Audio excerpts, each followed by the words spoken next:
నమస్తే welcome to good health సంతానలేమితో బాధపడుతున్నారా infertility సమస్యను ఎలా అధిగమించవచ్చు ఆడవాళ్ళలో ఇన్ఫర్టిలిటీ సమస్యకు కారణాలేంటి దీనికి ఎలాంటి చికిత్స అందుబాటులో ఉందో మనకు తెలియజేయడానికి 49 డాక్టర్ శృతి గారు మనతో స్టూడియోలో ఉన్నారు వారిని అడిగి మరిన్ని విషయాలు తెలుసుకుందాం హలో డాక్టర్ మ్యామ్ చెప్పండి అంటే ఆడవారిలో ఇన్ఫర్టిలిటీ స్టార్ట్ అవడానికి అసలు మెయిన్ రీజన్స్ ఏంటంటారు సో ఇన్ఫర్టిలిటీ అంటే ఫస్ట్ థింగ్ ఇప్పుడు ఆడవాళ్ళల్లో అని అడుగుతున్నారు బట్ ఇప్పుడు ఏంటంటే ఈ రీసెంట్ ఒక 5-6 ఇయర్స్లో జరిగిన స్టడీస్ ప్రకారం ఆడవాళ్ళల్లో ఎంతమందికి రీజన్ అవుతుందో మగవాళ్ళకు కూడా అంతే రీజన్ ఉందన్నమాట సో ఈవెన్ మెన్ అంటే మేల్స్ కూడా 50% కాంట్రిబ్యూట్ చేస్తున్నారు ఇన్ఫర్టిలిటీకి so both females and males ఇద్దరు కూడా ఇన్ఫర్టిలిటీకి రీజన్స్ అవుతున్నారండి బట్ టు స్పీక్ ఫస్ట్ ఫీమేల్స్లో ఎక్కువ కారణాలు ఏంటి and most important and common reason ఏంటి అని మనం మాట్లాడితే మా ఇన్ఫర్టిలిటీ ఓపీకి వచ్చే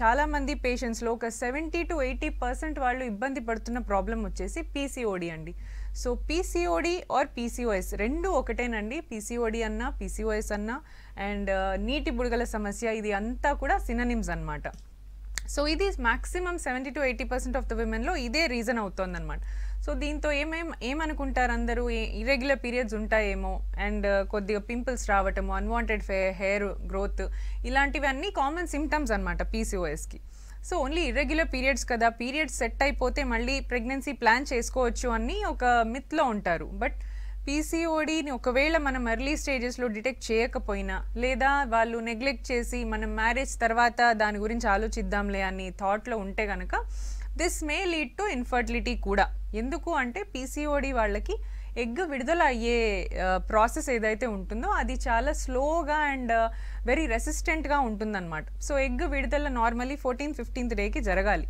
బట్ పీసీఓడి ఉన్న మహిళల్లో అండ్ ఈ విమెన్లో ఏంటంటే ఎగ్ గ్రోతే సరిగ్గా ఉండదు అండ్ 14th-15th డేకి రిలీజ్ అవ్వాల్సిన ఎగ్ 20th డేకో or even later or sometimes రిలీజే అవ్వకుండా ఉండొచ్చు సో దీనివల్ల ఎగ్స్ ప్రాపర్ రిలీజ్ కాకపోతే మనకి స్పర్మ్ కలుసుకున్నా కూడా ఫర్టిలైజేషన్ అనేది జరగదన్నమాట సో దీనివల్ల మెయిన్గా ఎగ్ రిలీజ్ సరిగ్గా లేదు కాబట్టి పీసీఓడి వాళ్ళలో ఇన్ఫర్టిలిటీ ప్రాబ్లం మనం చాలా కామన్గా చూస్తున్నాం అనమాట సో ఫీమేల్స్లో మనం మాట్లాడితే most important and most common reason వచ్చేసి first I would say PCOS and PCOS ఉంది అంటే డెఫినెట్లీ థైరాయిడ్ అండ్ వేరే ప్రొలాక్టిన్ అనే హార్మోన్స్ కూడా కొద్దిగా ఎక్కువ తక్కువ అవ్వడం కామనే సో పీసీఓడి ఉన్న వాళ్ళందరికీ కూడా థైరాయిడ్ అండ్ ప్రొలాక్టిన్ అనే హార్మోన్స్ కూడా టెస్ట్ చేయించాలండి ఎందుకంటే దీస్ ఆర్ ఆల్ ఏంటంటే కో బ్రదర్స్ కో సిస్టర్స్ లాగా ఒకటి అటాక్ అయితే ఖచ్చితంగా మళ్ళీ థైరాయిడ్ ఇవన్నీ కూడా అటాక్ అయ్యే ఛాన్సెస్ ఉంటాయన్నమాట సో ఒక విమెన్ ఇర్రెగ్యులర్ పీరియడ్స్తో మన దగ్గరికి వాకిన్ అయితే ఖచ్చితంగా ఒక scan to find out PCOD and hormonal test for thyroid and prolactin ఇవి చేయించుకుంటే మోస్ట్ ఆఫ్ ద రీజన్స్ మనకు బయటపడే ఛాన్స్ ఉంటుంది మ్యామ్ అలాగే ఇన్ఫర్టిలిటీని ఎలా అధిగమించవచ్చు అంటారు so first of all infertility అని మనం ఎప్పుడు చెప్తాము సో మ్యారేజ్ అయింది 2-3 months అయింది ఎప్పుడు కూడా ప్రెగ్నెన్సీ రావట్లేదు అంటే వెంటనే వీళ్ళని ఇన్ఫర్టిలిటీ అనొచ్చా అండ్ వాళ్ళు అప్పుడే డాక్టర్ దగ్గరకు అప్రోచ్ అవ్వాలా అంటే అంత త్వరగా కాదండి సో ఒక న్యూలీ మ్యారీడ్ కపుల్కి మనం 1 year పాటు న్యాచురల్ ఇంటర్కోర్స్లో పార్టిసిపేట్ చేయడానికి ప్రెగ్నెన్సీకి టైం ఇస్తామన్నమాట సో ఫస్ట్ 1 year ఆఫ్ ఇంటర్కోర్స్లో అప్పటికీ కూడా వాళ్ళు ఏ రకమైన కాంట్రాసెప్షన్ యూజ్ చేయకుండా రెగ్యులర్ ఇంటర్కోర్స్లో పార్టిసిపేట్ చేస్తూ ఫీమేల్స్కి ప్రాపర్గా పీరియడ్స్ వస్తూ ఇలా అన్నీ ఉన్న తర్వాత కూడా 1 year టైం ఫ్రేమ్లో వాళ్ళకి ప్రెగ్నెన్సీ రాకపోతే దెన్ వీళ్ళని ఇన్ఫర్టిలిటీ ప్రాబ్లం ఉందేమో అని ఒక డౌట్తో సస్పిషన్తో చూస్తామన్నమాట సో ఇలాంటి వాళ్ళు ఒక సజెషన్ కానీ హెల్ప్ కానీ మన ఇన్ఫర్టిలిటీ స్పెషలిస్ట్ దగ్గర అప్రోచ్ అయితే వీళ్ళకు ఉన్న ప్రాబ్లమ్స్ ఏంటి అని క్లియర్గా చూసుకుంటారు సో ఈ ప్రాబ్లమ్స్ని మనం ఎలా అధిగమించాలి అంటే హౌ టు ఓవర్కమ్ దిస్ అంటే ఫస్ట్ ఆఫ్ ఆల్ ప్రాబ్లం ఎక్కడుంది ఐడెంటిఫై చేయాలి మేల్స్లో ఉండొచ్చు ఫీమేల్స్లో ఉండొచ్చు కొంతమంది కపుల్స్లో ఇద్దరికి ప్రాబ్లమ్స్ ఉండొచ్చు అండ్ ఫ్యూ కపుల్స్ ఇద్దరికి కూడా ఏ ప్రాబ్లం ఉండదు but still they can't conceive so unexplained infertility అంటారనమాట సో ఇలా రకరకాల రీజన్స్ ఉంటాయన్నమాట ఇన్ఫర్టిలిటీకి సో మనం ఏ ప్రాబ్లంకి ఎలాంటి సొల్యూషన్ ఎలాంటి ట్రీట్మెంట్ ఇస్తే ఆ ప్రాబ్లమ్ని మనం ఓవర్కమ్ చేయొచ్చు సో ఫస్ట్ ఏంటంటే చాలామంది ఫస్ట్ ఫీమేల్స్కి టెస్ట్ చేయండి మేడం దాని తర్వాత హస్బెండ్ వస్తారు హస్బెండ్ తర్వాత శాంపిల్ ఇస్తారు అంటారు సో ఇప్పుడు అలా కాదండి బికాస్ మేల్స్ అండ్ ఫీమేల్స్ ఇద్దరు కూడా ఇన్ఫర్టిలిటీకి రీజన్స్ అవుతున్నారు కాబట్టి బోత్ యాజ్ ఎ కపుల్ మేము ఎవాల్యుయేషన్ స్టార్ట్ చేస్తాం అనమాట so when a couple walks in ఇద్దరికి ఒకేసారి ఎవాల్యుయేషన్ మొదలవుతుంది డీటెయిల్ హిస్టరీ తీసుకుంటాము ఇక్కడ అంటే ఇంటర్ కోర్స్ ఎలా జరుగుతుంది, వాళ్ళ సెక్షువల్ లైఫ్ ఎలా ఉంది, తర్వాత ఇంకా వేరే ప్రాబ్లమ్స్ ఉన్నాయి అన్నీ కూడా డీటెయిల్ హిస్టరీ తీసుకొని అండ్ స్లోగా వాళ్ళకి ఫీమేల్స్కి ఒక స్కాన్ అడ్వైస్ చేస్తాము. అలాగే మేల్స్లో స్పర్మ్ ఎలా ఉంది చెక్ చేసుకోవడానికి ఒక స్పర్మ్ అనాలిసిస్ టెస్ట్ చేపిస్తామన్నమాట. సో ఇలా ఒక్కొక్క స్టెప్ మనం ఫాలో చేసిన తర్వాత ఏ ప్రాబ్లం ఐడెంటిఫై అయితే దానికి తగ్గట్టు వాళ్ళు న్యాచురల్లీ కన్సీవ్ అవ్వచ్చు అంటే న్యాచురల్లీ కన్సీవ్ అవ్వడానికి చిన్న మెడికేషన్ హెల్ప్ తీసుకుంటాము. న్యాచురల్గా ఒక 2-3 సైకిల్స్లో అవ్వట్లేదు అంటే నెక్స్ట్ స్టెప్కి వెళ్తాం అనమాట. So next step is nothing but IUI అంటే హస్బెండ్ స్పర్మ్ శాంపుల్ వైఫ్ గర్భాశయం లోపట వేయడం. సో ఈ ఐయుఐ ప్రాసెస్ ఎవరికి చేస్తాము, న్యాచురల్గా ఇంటర్ కోర్స్లో ఇబ్బంది ఉన్నవాళ్ళు, అంటే కొంతమంది ఫీమేల్స్కి పెయిన్ చాలా ఎక్కువగా ఉంటుంది ఇంటర్ కోర్స్ టైంలో, సో వాళ్ళు హస్బెండ్ని ప్రాపర్ పెనిట్రేషన్ అలౌ చేయరనమాట. సో అండ్ ఇంకొంతమంది హస్బెండ్స్లో కూడా ఎరెక్షన్ అండ్ ఎజాక్యులేషన్ ప్రాబ్లమ్స్ ఉంటాయి, అంటే పెనిస్ హార్డెన్ అవ్వకపోవడం, అలాగే రిలీజ్ కరెక్ట్గా అవ్వకుండా త్వరగా రిలీజ్ అయిపోవడం, ఇలాంటి ప్రాబ్లమ్స్ ఉంటాయి. ఈ కపుల్స్కి ఏంటంటే ఇంటర్ కోర్స్లో డిఫికల్టీ ఉంటుంది కాబట్టి the gynaecologist will put the semen sample inside the uterus. So ఈ రకంగా ఐయుఐ ఈ కపుల్స్కి బాగా హెల్ప్ అవుతుంది అనమాట. సో ఈ ఐయుఐలో కూడా ఒకవేళ ప్రెగ్నెన్సీ రాలేదు అంటే the final step and the most successful step IVF అనేది. అప్పుడు లాస్ట్కి అన్ని ట్రై చేసిన తర్వాత అప్పుడు మనం ఐవీఎఫ్ వరకు వెళ్తాం. సో మోస్ట్లీ చాలామంది కపుల్స్ ఈ 3 స్టెప్స్లో ఖచ్చితంగా కన్సీవ్ అయ్యే ఛాన్సెస్ బాగా ఉంటాయి అన్నమాట. మ్యామ్ అలాగే ఇన్ఫర్టిలిటీ ఉన్న ఆడవాళ్ళు అయితే అంటే ట్రీట్మెంట్ త్రూ మెడికేషన్ ద్వారా వాళ్ళు రికవరీ అవుతారు. ఇన్ఫర్టిలిటీ స్టార్ట్ అవ్వకుండా ఫుడ్లో ఏమైనా చేంజెస్ చేసుకోవచ్చా, అంటే డైట్ త్రూ ఇన్ఫర్టిలిటీ స్టార్ట్ అవ్వకుండా? Okay, so first of all మనం ఇన్ఫర్టిలిటీ ప్రాబ్లమ్కి గురవుతామా లేదా అనేది డెఫినెట్లీ మనకు తెలియకపోవచ్చు, బట్ కొంతమందికి ముందు నుంచే మనం గెస్ చేయొచ్చు. ఫర్ ఎగ్జాంపుల్ పెళ్ళికి ముందే చాలా మందికి ఇర్రెగ్యులర్ పీరియడ్స్ ఉంటాయి, పీసీఓడి ప్రాబ్లం కొంతమందికి బిఫోర్ మ్యారేజే డయాగ్నోజ్ అవుతుంది, అండ్ కొద్దిగా లావుగా ఉన్న అమ్మాయిలు. సో వీళ్ళు ఏంటంటే డెఫినెట్లీ మనం ప్రివెంట్ చేసుకోవచ్చు. సింపుల్ ఒబేసిటీ అంటే కొద్దిగా ఓవర్ వెయిట్ ఉండి లావుగా ఉన్న వాళ్ళల్లో కూడా ఇన్ఫర్టిలిటీ ప్రాబ్లమ్స్ వచ్చే ఛాన్స్ ఉంటుందన్నమాట. సో లావు ఉండడం వల్ల ఏంటంటే పీసీఓడి వాళ్ళనే అటాక్ చేస్తుంది, థైరాయిడ్ ప్రాబ్లమ్స్ వాళ్ళకే స్టార్ట్ అవుతాయి, మెటబాలిజం లావు ఉన్న వాళ్ళలో లో ఉంటుంది కాబట్టి ఎక్కువ ప్రాబ్లమ్స్ వచ్చే ఛాన్సెస్ ఉంటాయన్నమాట. సో ఇలాంటి వాళ్ళు ముందు నుంచే ప్రాపర్ ఎక్సర్సైజ్, సో డైట్ కంటే కూడా ఎక్కువ నేను కాన్సన్ట్రేట్ చేసేది ఎక్సర్సైజ్ అండి. సో మెయిన్లీ పేషెంట్స్కి మేము proper exercise and life style modification. Exercise అంటే ఎలా, సో నార్మల్గా చేస్తే సరిపోతుందా, at least ½ an hour per day and aerobic ఎక్సర్సైజెస్తోనే మనకు బాడీకి మంచి ఎఫెక్ట్ వస్తుంది అనమాట. సో ఏరోబిక్ ఎక్సర్సైజ్ అంటే running, jumping, skipping, zumba, dancing ఇలాంటివి. సో నార్మల్ వాకింగ్ తోటి కూడా మన మెటబాలిజం రేట్ అంత హై అవ్వదండి. సో ఇలాంటి ఏరోబిక్ ఎక్సర్సైజెస్ చేస్తేనే పీసీఓడిని మనం కంట్రోల్ చేసుకోవచ్చు అండ్ ఓవర్ వెయిట్ అవ్వకుండా ప్రాపర్ ఎగ్ క్వాలిటీ అండ్ మేల్స్లో కూడా ఎక్సర్సైజ్ వల్ల స్పర్మ్ క్వాలిటీ ఇంప్రూవ్ చేస్తుందన్న స్టడీస్ మనకి ప్రూవ్ చేస్తున్నాయి అనమాట.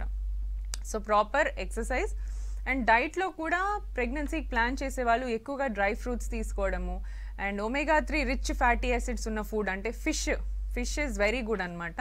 సో ఫిష్ అలాగే సీడ్స్, ఈ పంప్కిన్ సీడ్స్, మెలన్ సీడ్స్ ఇలాంటివి రెగ్యులర్ డైట్తో పాటు వాళ్ళు యాడ్ చేసుకుంటే చాలా వరకు ప్రాబ్లమ్స్ ఓవర్కమ్ అవుతున్నట్టు స్టడీస్ చెప్తున్నాయి. మ్యామ్ అలాగే అసలు ఐవీఎఫ్ అంటే ఏంటి? సో ఐవీఎఫ్ అంటే అందరికీ అర్థమయ్యేలాగా చెప్పాలి అంటే it is nothing but test tube baby. So test tube baby అంటే మన బేబీయేనా లేదా అందులో మన జీన్స్ ఉంటాయా లేదా అని కూడా చాలా మందికి డౌట్స్ ఉంటాయండి. పేరు మాత్రమే టెస్ట్ ట్యూబ్ బేబీ, బట్ అందులో టెస్ట్ ట్యూబ్ తోటి ఏం సంబంధం లేదండి. సో అది ఎప్పటి నుంచో కాయిన్ చేసిన టర్మ్ కాబట్టి దాన్ని చేంజ్ చేయలేదు. So it is nothing but మన బాడీలో జరిగే ఫర్టిలైజేషన్ ప్రాసెస్, అంటే ఎగ్ అండ్ స్పర్మ్ కలిస్తే ఎంబ్రియో తయారవుతుంది అనమాట. సో ఇది న్యాచురల్గా హ్యూమన్ అంటే ఫీమేల్ బాడీలో ఫాలోపియన్ ట్యూబ్లో జరగాల్సిన ప్రాసెస్. సో ఈ ప్రాసెస్కి ఏదో ఒక రీజన్ వల్ల వాళ్ళ బాడీలో జరగట్లేదు, ఎగ్ సరిగా విడుదల అవ్వట్లేదు, లేదా స్పర్మ్స్ లేదు, హస్బెండ్కి 0 స్పర్మ్స్ ఉన్నాయి, ఆర్ ట్యూబ్స్లో బ్లాకేజెస్ ఉన్నాయి, ఇలాంటి వాళ్ళకి ఏంటంటే న్యాచురల్గా ఫర్టిలైజేషన్ ప్రాసెస్ జరగదు. సో మరి వీళ్ళ లైఫ్ ఇక్కడికే స్టాప్ అయిపోవాలా అంటే నో, వీళ్ళకి ఐవీఎఫ్ ఒక వరం లాగా పనిచేస్తుంది అనమాట. సో ఇలాంటి వాళ్ళ స్పర్మ్స్, ఎగ్స్ని మనం ల్యాబ్లో కలెక్ట్ చేసి ల్యాబ్లోనే ఫర్టిలైజ్ చేస్తాము. సో ల్యాబ్లోనే ఆ లైఫ్ ఎంబ్రియో అనేది క్రియేట్ అవుతుంది అనమాట. సో ఈ క్రియేట్ అయిన ఎంబ్రియోని మనం మళ్ళీ అదే వైఫ్ గర్భాశయం లోపలికి ట్రాన్స్ఫర్ చేస్తే అప్పుడు that female will become pregnant. So this is a simple ఒక సమరీ ఐవీఎఫ్ అంటే ఇది. సో ఎవరికైతే ఎగ్స్ ప్రాపర్గా విడుదల అవ్వవో అండ్ స్పర్మ్ కౌంట్ చాలా తక్కువ ఉండడము, లేదా ట్యూబ్స్లో 2 ట్యూబ్స్ లేదా సింగిల్ ట్యూబ్ బ్లాకేజెస్ ప్రాబ్లం ఉన్న వాళ్ళకి న్యాచురల్గా అవ్వదు కాబట్టి వీళ్ళకి ఈ పద్ధతిలో ప్రెగ్నెన్సీ మనం ప్లాన్ చేసుకోవచ్చు.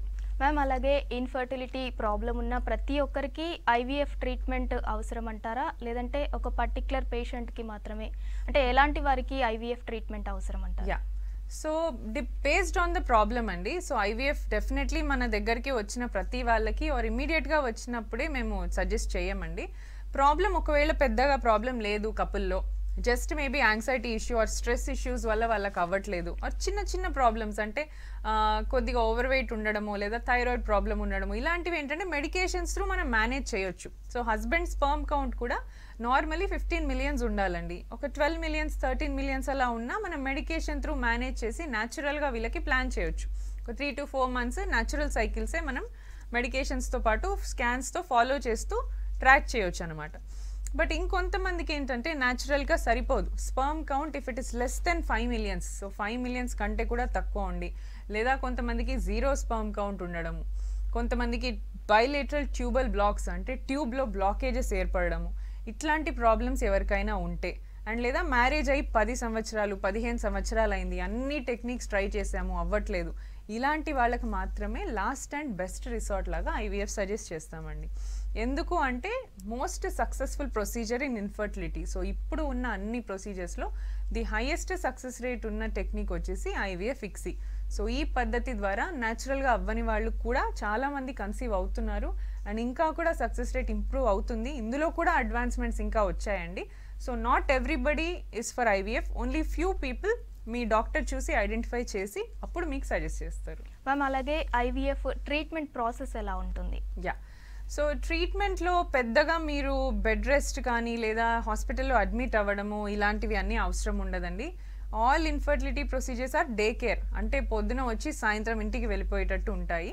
ఈవెన్ ఐవీఎఫ్ కూడా. ఐవీఎఫ్ బ్రీఫ్గా చెప్పాలంటే 2 steps. First step eggs collect చేస్తాము, హస్బెండ్ స్పర్మ్ తోటి కలిపేసి ఎంబ్రియోస్ తయారు చేసి పెట్టేసుకుంటాం. So this is the first step. Second step వచ్చేసి ఈ ఎంబ్రియోస్ని మళ్ళీ లేడీ గర్భాశయంలోకి ట్రాన్స్ఫర్ చేయడం. So preparation first step, transfer second step అనమాట. సో 2 to 3 months ఆఫ్ టైంలో ఈ టోటల్ ప్రొసీజర్ జరుగుతుంది. అండ్ దీనికి వర్క్లో లీవ్ పెట్టాలా, చాలామంది విమెన్, ఇప్పుడు హైదరాబాద్లో ఉన్న విమెన్ కూడా ఎవ్రీబడి ఈజ్ వర్కింగ్, సో వర్క్కి లీవ్ పెట్టాల్సిన అవసరం లేదండి. You can go to your work, and ఎంత యాక్టివ్గా ఉంటే అంత మంచిది ఇలాంటి ట్రీట్మెంట్స్కి, బికాస్ బ్లడ్ సప్లై అంతా బాగా బాడీ అంతా సర్క్యులేట్ అవుతుంది కాబట్టి బెడ్ రెస్ట్ అనేది అక్కర్లేదు. అండ్ కొంతమంది ఏమనుకుంటారు ఈ ఐవీఎఫ్ ఇంజెక్షన్స్కి బాడీ లావ్ అయిపోతుందేమో, సైడ్ ఎఫెక్ట్స్ ఉంటాయేమో. సో నౌ లాస్ట్ 5 years నుంచి very much advanced recombinant injections ఉన్నాయి. Very minimum side effects, minimum or no side effects at all. And ఇవి అందరికీ కూడా అడ్జస్ట్ అవుతున్నాయి, వాళ్ళు సెల్ఫ్ కూడా అడ్మినిస్ట్రేట్ చేసుకోవచ్చు, అంత పేషెంట్ ఫ్రెండ్లీగా ఉంటుందన్నమాట ట్రీట్మెంట్. మ్యామ్ అలాగే ఎంబ్రియో అంటే ఏంటి అసలు? So embryo is nothing but baby, the unborn baby, పుట్టబోయే బేబీని మనం ల్యాబ్లో ముందే తయారు చేసి పెట్టుకుంటాం. ఒక స్పర్మ్, హస్బెండ్ స్పర్మ్ అండ్ వైఫ్లోంచి వచ్చిన ఎగ్ రెండింటిని కలిపితే ఆ ఫామ్ అయ్యే రిజల్టెంట్ ఎంబ్రియో అంటే పిండం. సో దీన్ని ఎంబ్రియో అంటారనమాట. సో ఈ embryo is the basic. Pregnancy ఉండాలి అంటే ఇదే ఎంబ్రియో గర్భాశయంలో 9 నెలల దాకా పెరిగి ఫీటస్ లాగా తయారై తర్వాత బేబీ లాగా తయారై డెలివరీ అవుతుంది అనమాట. So this is embryo. అలాగే embryo transfer frozen and fresh ఏది బెటర్ అంటారు? So fresh and frozen embryo transfer అంటే ఏంటి అంటే, ఫస్ట్ థింగ్ ఇమ్మీడియట్గా ఎగ్స్ పికప్ చేశాక వెంటనే ఎంబ్రియో తయారు చేసి అదే సైకిల్లో ఫ్రెష్గా మనం ఎంబ్రియో వెంటనే గర్భాశయంలో పెట్టేస్తే అది ఫ్రెష్ ట్రాన్స్ఫర్. అంటే ఇంకా దాన్ని మళ్ళీ ల్యాబ్లో ఫ్రీజ్ చేయట్లేదు, స్టోర్ చేయట్లేదు, డైరెక్ట్గా తీసి అప్పుడే తయారు చేసింది విదిన్ 2 to 3 days వైఫ్ గర్భాశయంలో వేసేస్తాం అనమాట. ఇది ఫ్రెష్ ట్రాన్స్ఫర్. ఫ్రోజన్ అంటే తీసి పెట్టిన తర్వాత ఎంబ్రియో ఫామ్ చేసి ఫ్రీజర్, అంటే ఇప్పుడు మన నార్మల్ ఫ్రిడ్జ్ ఎలా ఉంటుంది అలాగే ఎంబ్రియోస్ కూడా ఫ్రీజ్ చేసి పెట్టుకుంటాం అనమాట. క్రయో ట్యాంక్స్ అని ఉంటాయి, సో దాంట్లో పెడతాం. ఎందుకు అంటే వాళ్ళు ఏదో ఒక రీజన్ వల్ల ట్రాన్స్ఫర్కి రెడీగా ఉండరు, మాకు కొద్దిగా బ్రేక్ కావాలండి అండ్ పికప్ అయింది కదా we want to take some rest అంటారు కొంతమంది, లేదా సడన్గా కొంతమందికి అవుట్ ఆఫ్ స్టేషన్ వెళ్ళాల్సిన వర్క్ ఉంటుంది. సో సమ్ రీజన్స్కి కొంతమంది వెంటనే పెట్టించుకోవడానికి ఇష్టపడరు, వాళ్ళకి ఏంటంటే ఎంబ్రియోస్ని ఫ్రీజ్ చేసి పెడతాం. సో వన్స్ ఎంబ్రియోస్ ఫ్రీజ్ అయితే మళ్ళీ పెట్టించుకునే వరకు అవి అలాగే సేమ్ ఉంటాయండి, అవి పాడవడం కానీ లేదా నథింగ్, దానికి ఏమీ ప్రాబ్లం అవ్వదు. మీరు 10 ఇయర్స్ తర్వాత వచ్చినా కూడా, సో ఒక్కసారి ఫ్రోజ్ చేసిన ఎంబ్రియోస్ 10 ఇయర్స్ వరకు కూడా మనం అలాగే మెయింటైన్ అవుతాయి. సో విదిన్ 10 ఇయర్స్ ఎప్పుడైనా మీరు వచ్చి ఎంబ్రియోస్ పెట్టించుకోవచ్చు. ఫ్రెష్ బెటరా ఫ్రోజన్ బెటరా అంటే అది అగైన్ డిపెండ్స్ అండి. పేషెంట్కి బాగా ఎక్కువ ఎగ్స్ వచ్చినప్పుడు ఫ్రెష్ ట్రాన్స్ఫర్ తట్టుకోలేదన్నమాట తను. బికాజ్ ఎక్కువ ఎగ్స్ వచ్చినప్పుడు బాడీకి రెస్ట్ అవసరము, కొద్దిగా 2 to 3 days తను రిలాక్స్ అవ్వాలి, అండ్ హార్మోన్స్ కూడా చాలా నార్మల్ అవ్వవు అనమాట అప్పుడే. సో వీళ్ళకి ఏంటంటే ఫ్రోజన్ చెప్తాం. కొన్ని ఎగ్స్ 1 or 2 ఎగ్స్ వచ్చినప్పుడు వాళ్ళకి ఏంటంటే ఫ్రెష్ ట్రాన్స్ఫర్స్ కూడా మనం ప్లాన్ చేసుకోవచ్చు. మ్యామ్ కాలర్ లైన్లో ఉన్నారు రాజు నిర్మల్ నుంచి. హలో సార్ చెప్పండి. ఒక క్వశ్చన్ అడగాలండి. అడగండి చెప్పండి. యూట్యూబ్ లో చూసాము మేడం ఛానల్. ఓకే, కొంచెం ఎరెక్టైల్ డిస్ఫంక్షన్ గురించి ఏమైనా ట్రీట్మెంట్ చేస్తారా? ఎస్ ఎరెక్టైల్ డిస్ఫంక్షన్కి ట్రీట్మెంట్ ఉంటుందండి. సో మీకు ఎప్పటి నుంచి ప్రాబ్లం ఫేస్ అవుతుంది? ఒక 6 months అయింది మేడం. ఓకే, అంటే మీకు గట్టిపడడంలో ఇబ్బంది ఉంటుందా లేదా స్పర్మ్ త్వరగా రిలీజ్ అవుతుందా? గట్టిపడడంలో ఇబ్బంది అవుతుంది మేడం. అప్పుడప్పుడు అవుతుంది, అప్పుడప్పుడు రావట్లేదు. ఓకే, మీకు వయసు ఎంత ఉంటుందండి? 50 మేడం. 50. థైరాయిడ్ కానీ లేదా బీపీ షుగర్ అలాంటివి ఏమైనా ఉన్నాయా? ఏం లేదు మేడం. ఎప్పుడైనా టెస్ట్ చేయించుకున్నారా షుగర్? లేదు మేడం, చేయించుకోలేదు. సో చాలా మందికి ఏంటంటే షుగర్ తెలియదు, మనకు ఉన్నట్టు అనిపించదు, బట్ బ్లడ్ టెస్ట్ చేస్తే షుగర్ ఉన్నట్టు తెలుస్తుంది. చాలా వరకు ఎరెక్టైల్ డిస్ఫంక్షన్కి కారణము ఈ షుగర్ ఉంటుందండి. ఒక్కసారి ఫాస్టింగ్లో మీరు షుగర్ టెస్టింగ్ చేయించుకోండి. అలాగే బాడీలో మేల్ హార్మోన్ టెస్టోస్టిరోన్ అని ఒక హార్మోన్ ఉంటుంది, దాని రిలేటెడ్ టెస్ట్లు చేసినా కూడా దేనివల్ల ఇలా అవుతుంది అనేది మనం కనిపెట్టవచ్చు. సో మీరు ఒకసారి అప్రోచ్ అయితే మనకు కావాల్సిన టెస్టులు చేస్తే దాంట్లో రీజన్కి తగ్గట్టు ఎరెక్టైల్ డిస్ఫంక్షన్కి ట్రీట్మెంట్ ఇవ్వచ్చు. సో అట్లీస్ట్ ఒక 2 to 3 weeks మీరు రెగ్యులర్ ట్రీట్మెంట్ తీసుకుంటే డెఫినెట్లీ ప్రాబ్లం ఓవర్కమ్ అవ్వచ్చు. మ్యామ్ మరో కాలర్ లైన్లో ఉన్నారు నిఖిత ఫ్రమ్ ఖమ్మం. హలో నిఖిత గారు చెప్పండి. ప్రెగ్నెన్సీ కన్ఫర్మ్ అయిందండి. ఓకే నిఖిత గారు. ఫీవర్ వస్తుంది, బాగా నీరసంగా ఉంటుంది, తీద్దాం అనేసి అనుకుంటున్నాము. అనుకుంటున్నారు? తీయించుకుందాం అనుకుంటున్నాం. ఒక పాప ఒక బాబు ఉన్నారు. ఓకే, ఇది మరి మూడోది. ఓకే, అంటే 2 నార్మల్ డెలివరీసా అండి ప్రీవియస్లీ? ఫస్ట్ నార్మల్, ఇంకొకటి ఆపరేషన్. దాంట్లో మా మరిదికి యాక్సిడెంట్ అయ్యి తీయలేదండి. సో అప్పుడు ఆపరేషన్ చేయించుకోలేదు పిల్లలు కాకుండా? చేయించుకోలేదండి. అప్పుడు మా మరిది యాక్సిడెంట్ అయితే మా హస్బెండ్ మా అత్తమ్మ వాళ్ళందరూ హైదరాబాద్ వెళ్ళారు. ఓకే, ఇప్పుడు ఉన్న ప్రెగ్నెన్సీ ఎన్ని నెలలది? ఇప్పుడు ఉన్నది 3వ కాదు, 3వ నెలనా? రేపు 6 వస్తే 6 తగులుతాయి, 3 తగులుతాయి. థర్డ్ ప్రెగ్నెన్సీ అండ్ థర్డ్ మంతేనా అండి? Third month. స్కానింగ్ చేయించుకున్నారా? లేదు, అసలు ఏం చేయించుకోలేదు ఇంకా. ఓకే, ప్రెగ్నెన్సీ కన్ఫర్మ్ అయినట్టు యూరిన్ టెస్ట్ లో తెలుసుకున్నారా? తెలుసుకున్నామండి. ఓకే, బట్ అయితే పొప్పడ పండుగ ఇట్లా అవి తినిపించారు, పోలేదు. టాబ్లెట్లు తీసుకొచ్చారండి. సో యాక్చువల్లీ ఇప్పుడు ఏంటంటే అండి, ప్రెగ్నెన్సీ అంటే MTP medical termination of pregnancy చేయడానికి కొంచెం స్ట్రిక్ట్గా అంటే రూల్స్ రెగ్యులేషన్స్ చాలా ప్రాపర్గా ఫాలో చేయాలి. సో మనము ఇప్పుడు ఇది అన్వాంటెడ్ అని అట్లా ఏ రీజన్ లేకుండా తీయడం కొద్దిగా డిఫికల్ట్. అంటే హాస్పిటల్స్లో కూడా అందరూ కూడా యాక్సెప్ట్ చేయరు అనమాట. అండ్ మీ కౌంటర్లో కూడా ఈ మెడిసిన్ ఎవరు పడితే వాళ్ళు ఇవ్వరు. దీనికి ప్రాపర్ గైనకాలజిస్ట్ ప్రిస్క్రిప్షన్ ఉంటేనే ఇస్తారనమాట. బేబీకి ఏదైనా ప్రాబ్లం ఉంది లేదా మీ హెల్త్ పరంగా మీకు చాలా ప్రాబ్లం ఉంది అంటేనే డాక్టర్ పర్మిషన్ ఇస్తారు ఆ ప్రెగ్నెన్సీ టర్మినేట్ చేయడానికి. జస్ట్ అంటే బికాస్ మీరు ఫ్యామిలీ ప్లానింగ్ అవ్వలేదు కాబట్టి ఇది అన్వాంటెడ్ ప్రెగ్నెన్సీ లాగా వచ్చిన దానికి మోస్ట్లీ గైనకాలజిస్ట్ నాకు తెలిసి సపోర్ట్ చేయకపోవచ్చు. సో ఇది ఫస్ట్ ఆఫ్ ఆల్ మీరు స్కాన్ చేయించండి, బికాజ్ ఒకటి యూరిన్ ప్రెగ్నెన్సీ టెస్ట్ చేసుకున్నా అంటున్నారు కదా. స్కాన్లో కన్ఫర్మ్ చేసి విదిన్ 3 months ఉంటే దానికి తగ్గట్టు ఒక గైనకాలజిస్ట్ని అప్రోచ్ అవుతే వాళ్ళు మీకు ఫర్దర్ డీటెయిల్స్ ఇస్తారు. So first what you need is a scan. దాని తర్వాత మీరు గైనకాలజిస్ట్ని అప్రోచ్ అయితే వాళ్ళే అడ్వైస్ చేస్తారండి ఇది. మ్యామ్ మరో కాలర్ లైన్లో ఉన్నారు రఘు ఫ్రమ్ హన్మకొండ. హలో రఘు గారు చెప్పండి. నమస్తే మేడం. నమస్తే అండి. మేము హన్మకొండ నుంచి కాల్ చేస్తున్నాము. ఓకే, మ్యారేజ్ అయ్యి 9 years అవుతుంది. మ్యారేజ్ అయ్యి 9 years అవుతుంది. ఓకే అండి. అయితే మేము హాస్పిటల్కి వెళ్తే లాప్రోస్కోప్ చేశారు. లాప్రోస్కోప్ చేశాక ట్యూబ్ వన్ సైడ్ ప్రాబ్లమ్ అని అన్నారు. ఓకే. అంటే నార్మల్ గా ట్రై చేయవచ్చా లేకపోతే మేడం చెప్పిన IVF పద్ధతికి వెళ్ళొచ్చా? సో మీకు లాప్రోస్కోపీ ఫస్ట్ ఆఫ్ ఆల్ ఎందుకు చేయించుకున్నారు? ఏమైనా PCOD ఉంది అని చెప్పారా లేదా జస్ట్ డయాగ్నోస్టిక్ లాప్రోస్కోపీ? పొర పెరిగింది సెట్ చేయాలి అని చెప్పింది. ఓకే. సో సెప్టమ్ లాగా అడ్డం ఉంది, దానికోసం అని చేశారు ల్యాప్ హిస్ట్రోస్కోపీ. సో దీంట్లో ఇన్సిడెంటల్గా మీకు ట్యూబ్ ఒకటి ఓపెన్ ఉందని తెలిసింది. ఓకే.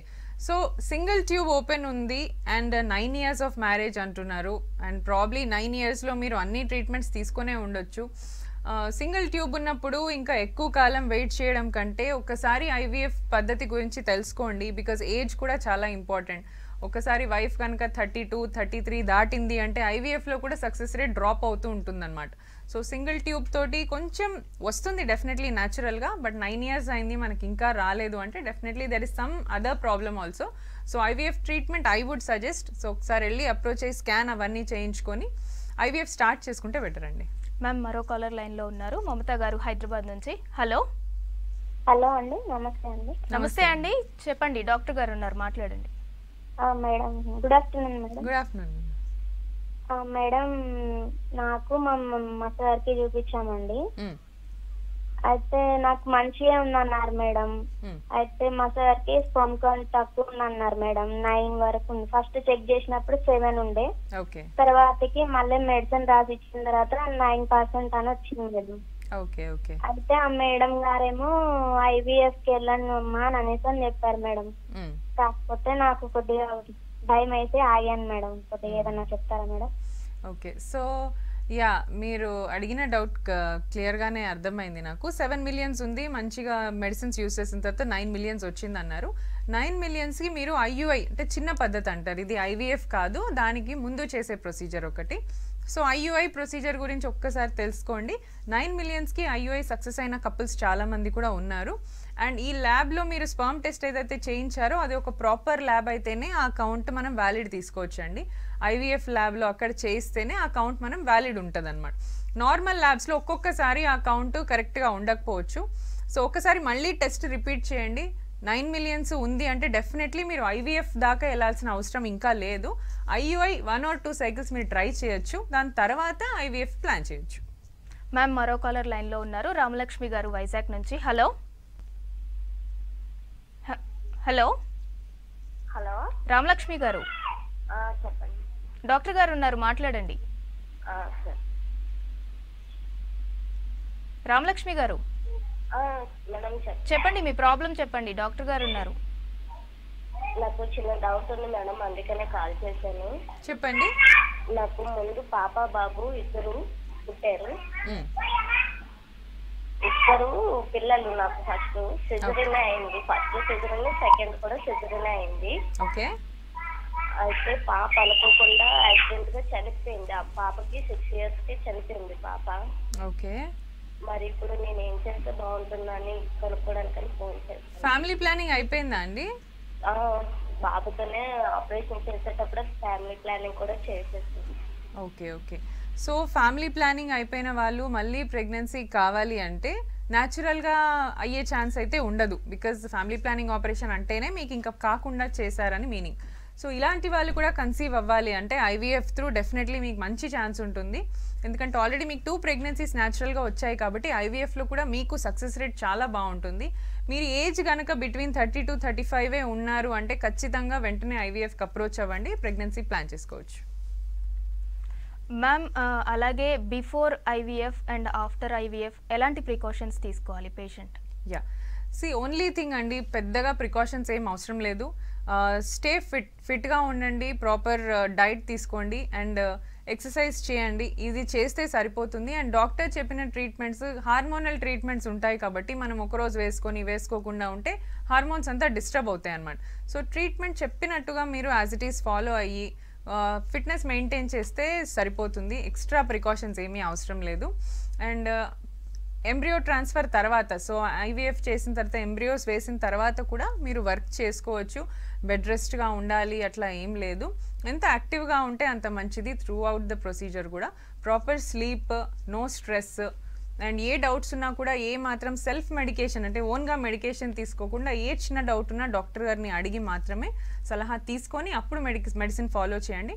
డెఫినెట్లీ మీ జర్నీ సక్సెస్ఫుల్గా ఉంటుంది.